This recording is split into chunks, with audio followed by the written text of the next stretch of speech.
Shalom, selamat pagi, selamat bertemu kembali dalam pelajaran agama Kristen di kelas 6. Pada hari ini kita akan lanjutkan kembali pembelajaran kita. Kita sudah memasuki kompetensi dasar yang kedua, yaitu di dalam bukumu pelajaran bab 5 dengan judul Agama sebagai Wujud Ibadah. Referensi Alkitabnya nanti bisa kalian baca di rumah. Kejadian 1 ayat 1 sampai 26, Kejadian 2 ayat 6 sampai 7, Kejadian 17 ayat 1 sampai 10, Keluaran 34 ayat 1 sampai 13, Matius 28 ayat 18 sampai 20. Adapun yang menjadi pembelajaran kita hari ini tentang agama sebagai wujud ibadah. Berarti dari sudut itu agama itu muncul karena berasal dari ibadah-ibadah yang dijalankan oleh umat manusia. Tetapi menurut asal katanya, agama itu berasal dari bahasa Sanskerta, yaitu a dan gama. A artinya tidak, gama berarti kacau balau. Agama berarti tidak kacau balau. Sebagaimana kita sudah ketahui, di Indonesia ini ada banyak agama yang diakui oleh pemerintah. Mungkin bisa kamu sebutkan di rumah, agama Islam, agama Kristen, agama Hindu, Buddha, Konghucu, bahkan sekarang ini ada aliran kepercayaan. Nah, Katolik, semua itu adalah agama yang diakui di Indonesia karena dilihat menurut cara-cara beribadahnya. Sebelum ada agama kekristenan ataupun Tuhan yang disebut oleh manusia sebagai Tuhan, banyak cara manusia untuk menyembah apa yang mereka lihat. Menyembah itu membuat hidup mereka teratur itu karena mereka melihat kekuatan atau kedahsyatan yang ada di alam semesta ini. Jadi berdasarkan keindahan-keindahan alam yang mereka lihat, jadi muncul sebuah keyakinan atau kepercayaan. Salah satu contohnya mungkin kepercayaan animisme, yaitu menyembah batu. Di zaman dahulu itu mungkin manusia itu menyembah batu karena melihat batu itu sangat besar, luar biasa besarnya. Mereka tidak tahu dari mana kekuatan itu datang. Mereka anggaplah batu itu sebagai hal yang patut disembah. Kemudian ada juga yang disebut dengan panteisme, yaitu menyembah alam. Alam yang diciptakan Tuhan ini sesungguhnya adalah ciptaan Tuhan, tetapi dianggap manusia sebagai hal yang harus disembah. Mereka menyembah kepada alam karena melihat kekuatan yang ada di alam ini.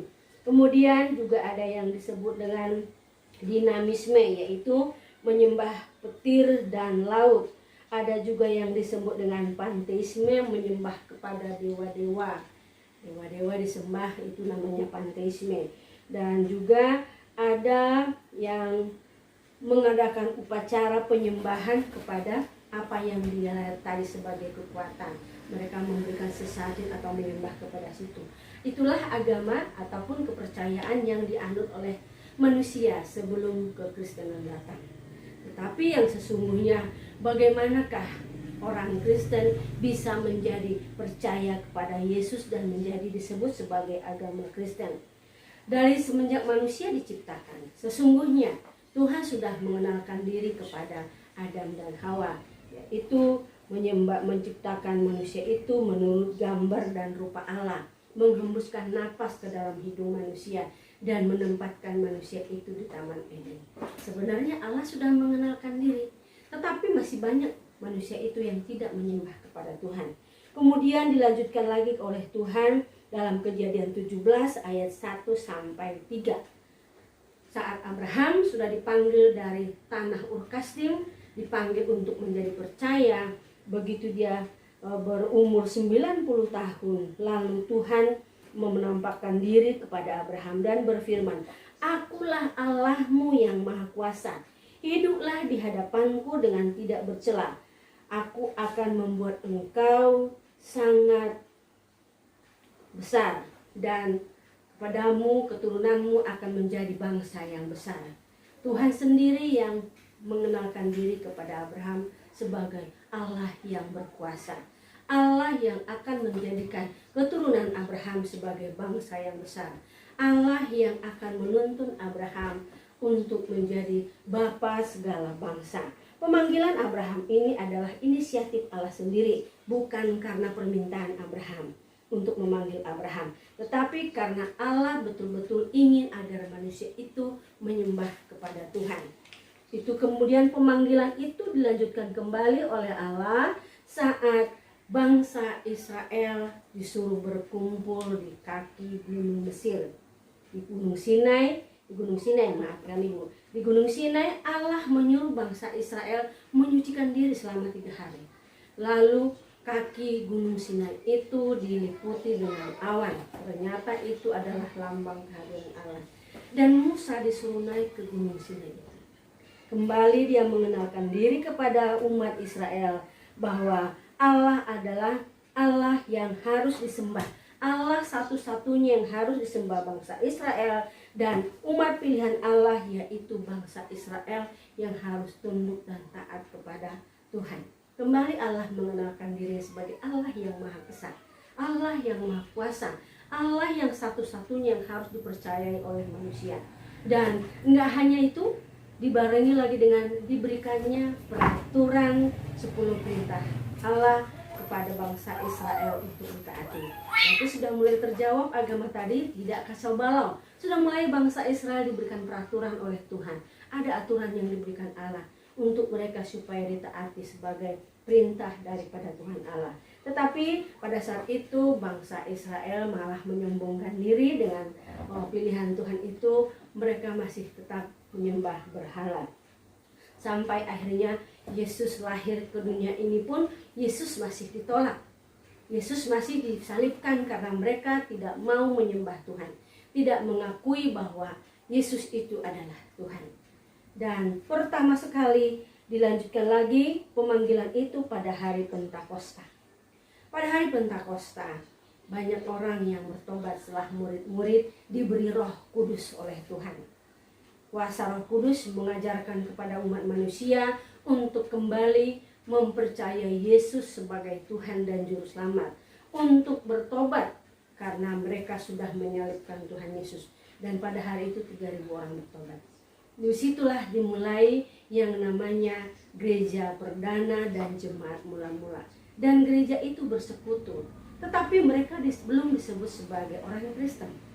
Masih para pengikut Tuhan Yesus yang mengajar dan belajar kepada para rasul.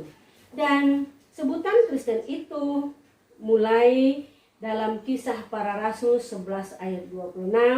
Mereka tinggal bersama-sama dengan jemaat itu 1 tahun lamanya sambil mengajar banyak orang. Dan di Antioquia murid-murid untuk pertama kali disebut Kristen. Setelah 1 tahun kemudian di Antioquia, barulah para pengikut Tuhan itu disebut dengan Kristen. Itu yang pertama sekali.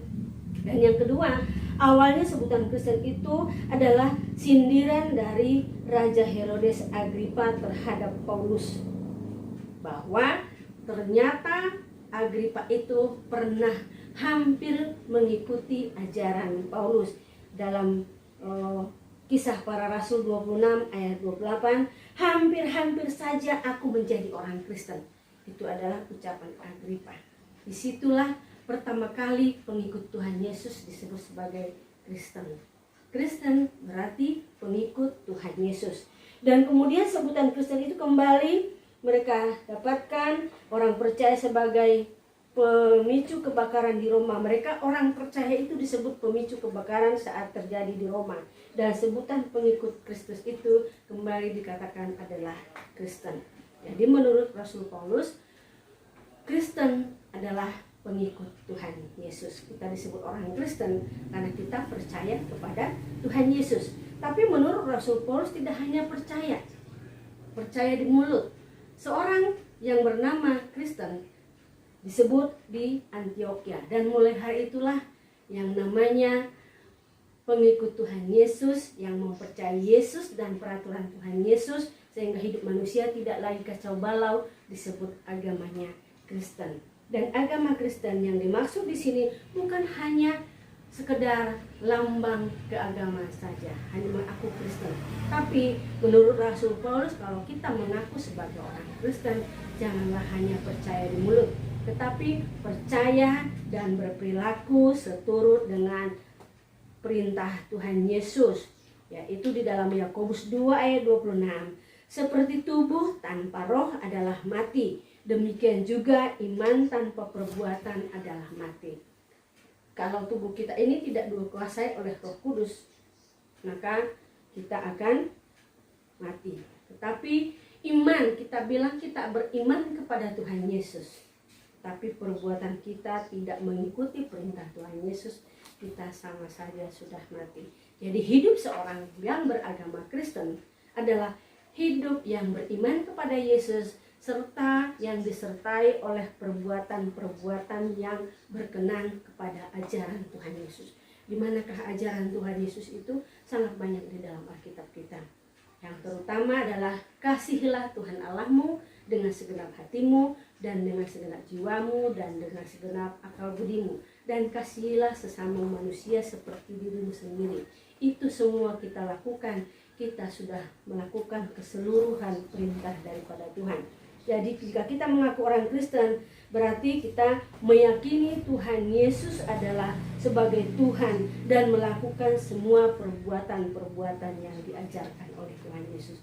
Itulah yang menjadi asal-usul ataupun sejarah perkembangan agama Kristen, sehingga saat ini orang yang percaya kepada Tuhan Yesus disebut agama Kristen. Kita hanya mempercayai satu Allah, yaitu Tuhan Yesus. Walaupun ada kalanya orang mempertanyakan kepada kita, Allahnya orang Kristen ada 3.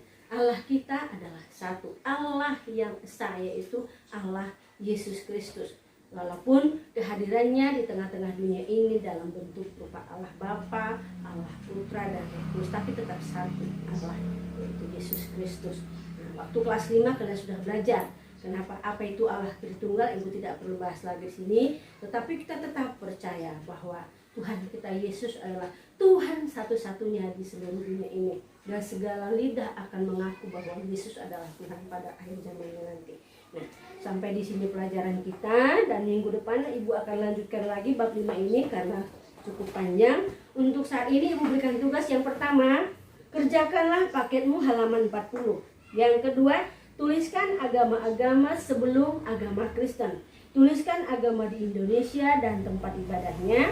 Tuliskan hari-hari besar agama di luar agama Kristen. Tuliskan nama kitab suci tiap-tiap agama yang ada di Indonesia. Demikian pembelajaran kita hari ini. Nanti setelah ini silahkan berdoa di rumah dan kerjakan tugasnya. Kirim ke Edmodo. Terima kasih, shalom, Tuhan memberkati.